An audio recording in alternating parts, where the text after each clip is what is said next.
Assalamualaikum warahmatullahi wabarakatuh. Pada video ini akan dilanjutkan materi kelas 7 bab 2 mengenai norma dan keadilan.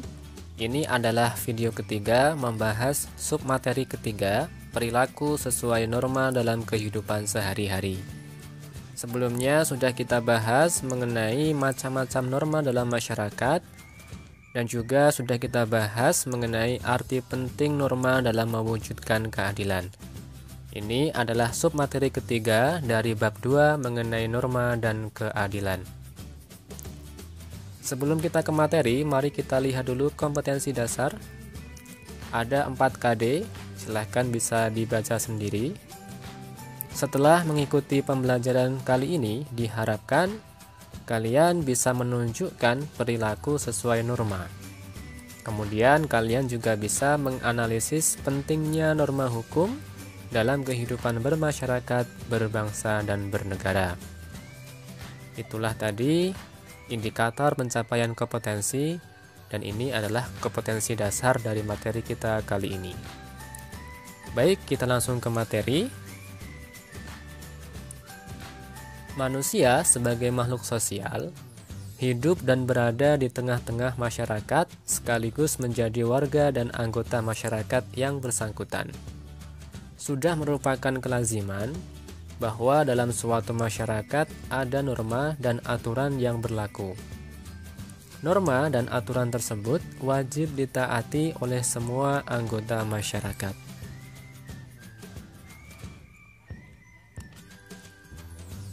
Ketaatan adalah sikap patuh pada aturan yang berlaku. Kepatuhan harus muncul dari dorongan tanggung jawab sebagai warga negara yang baik, bukan disebabkan oleh adanya sanksi atau hadirnya aparat negara.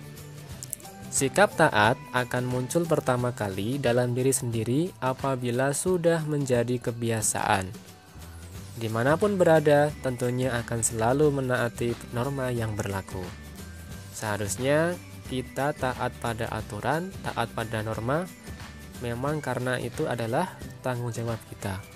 Bukan karena takut dengan sanksi, bukan karena takut dengan kepolisian dan lain sebagainya. Nah, maka kita harus melatih menjadi kebiasaan kita bahwasanya kita taat patuh terhadap aturan.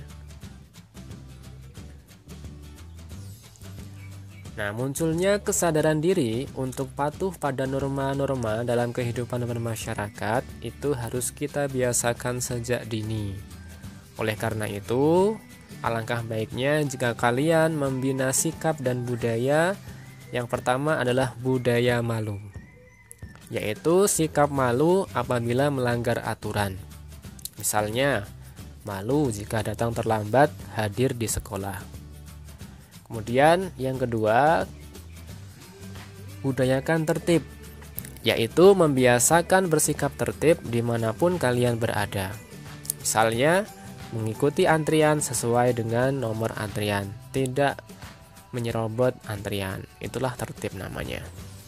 Kemudian yang ketiga, budaya bersih, yaitu sikap untuk berkata dan berperilaku jujur dan bersih dari tindakan-tindakan kotor. Misalnya tidak menyontek ketika ulangan atau ujian. Itulah 3 budaya. Ini adalah sederhana, namun jika tidak dilatih akan sangat sulit. Apabila sudah kalian latih sejak dini, maka hendaknya dan harapannya bisa menjadi kebiasaan. Maka kalian pun juga akan terbiasa untuk mentaati aturan-aturan yang lainnya. Berikutnya, dalam kehidupan sehari-hari masih banyak ditemukan perilaku tidak patuh terhadap norma. Ada beberapa penyebab kesadaran terhadap kepatuhan pada norma-norma dalam kehidupan itu masih rendah. Jadi kalau kalian amati, masih sangat banyak orang yang melanggar norma-norma dalam masyarakat. Nah, sebabnya ada 2. Yang pertama adalah karena faktor pribadi, yaitu berkaitan atau sifat dan karakter dalam diri sendiri yang belum memiliki kesadaran berlaku taat pada aturan. Jadi ini memang dari pribadi masing-masing masih belum ada kesadaran untuk berlaku taat terhadap aturan.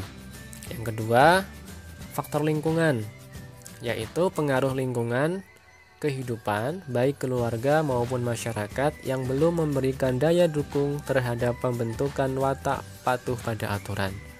Jadi ini faktor di luar diri manusianya itu.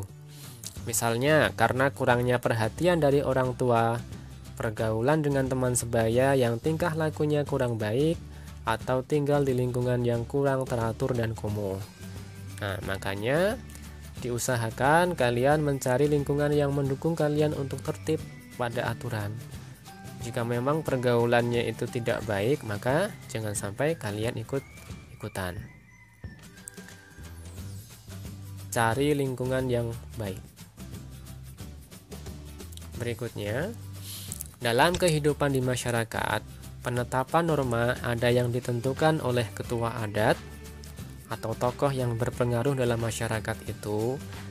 Ada pula yang ditentukan berdasarkan kesepakatan bersama atau nama lainnya konsensus, baik melalui musyawarah maupun melalui pemungutan suara. Kenyataan seperti itu banyak terjadi dalam kehidupan masyarakat, termasuk dalam lingkungan pergaulan di sekolah, organisasi, atau negara.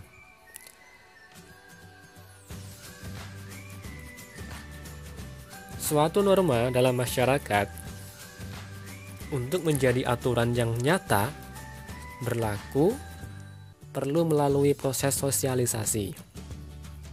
Jadi ini adalah tata aturan atau tata urutan suatu norma berlaku di masyarakat.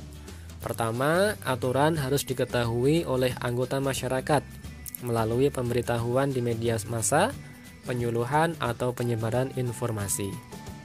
Selanjutnya, peraturan akan diakui oleh anggota masyarakat.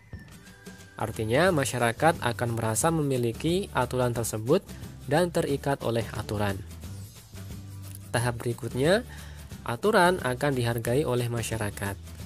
Suatu aturan akan dihargai apabila masyarakat memahami tentang tujuan dan manfaat norma itu. Apabila masyarakat menyadari bahwa aturan tersebut memang diperlukan dan memiliki manfaat bagi semua orang, maka aturan akan lebih mudah ditaati. Maka perlu suatu aturan itu yang pertama diketahui dulu oleh masyarakat, ya, melalui penyuluhan dan lain sebagainya. Jika ini tidak dilaksanakan, maka masyarakat pun juga tidak akan tahu apa pentingnya aturan tersebut. Sehingga kalau tidak tahu pun, pada akibatnya aturan itu tidak akan ditaati. Namun kalau sudah diberikan sosialisasi, pemahaman kepada yang bersangkutan, yang membuat aturan, maka masyarakat pun juga akan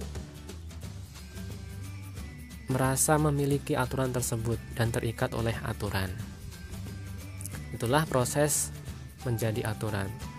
Contohnya, pada saat sekolah, ya, sekolah kalian membuat aturan yang baru. Tentunya yang pertama akan diberitahukan dulu kepada semua peserta didik.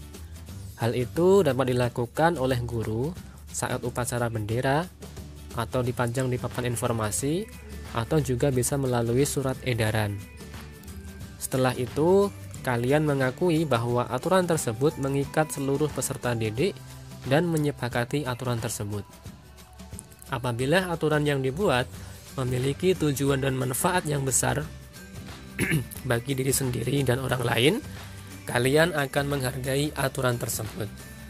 Pada akhirnya, kalian akan mentaati aturan itu dengan kesadaran tanpa paksaan dari orang lain. Inilah proses bagaimana aturan yang berlaku ditaati oleh semua anggota masyarakat dengan kesadaran. Itulah contoh sederhana bahwasanya aturan itu perlu disosialisasikan terlebih dahulu sebelum menjadi sebuah aturan. Nah, setelah itu diharapkan kalian bisa terbiasa membiasakan diri untuk mentaati aturan dimanapun kalian berada, entah itu di keluarga, di masyarakat, di sekolah, maupun di lingkup negara dan di lingkup bangsa dan negara. Jika ada pertanyaan atas materi kali ini, bisa ditanyakan dalam forum kelas. Semoga bermanfaat. Wassalamualaikum warahmatullahi wabarakatuh.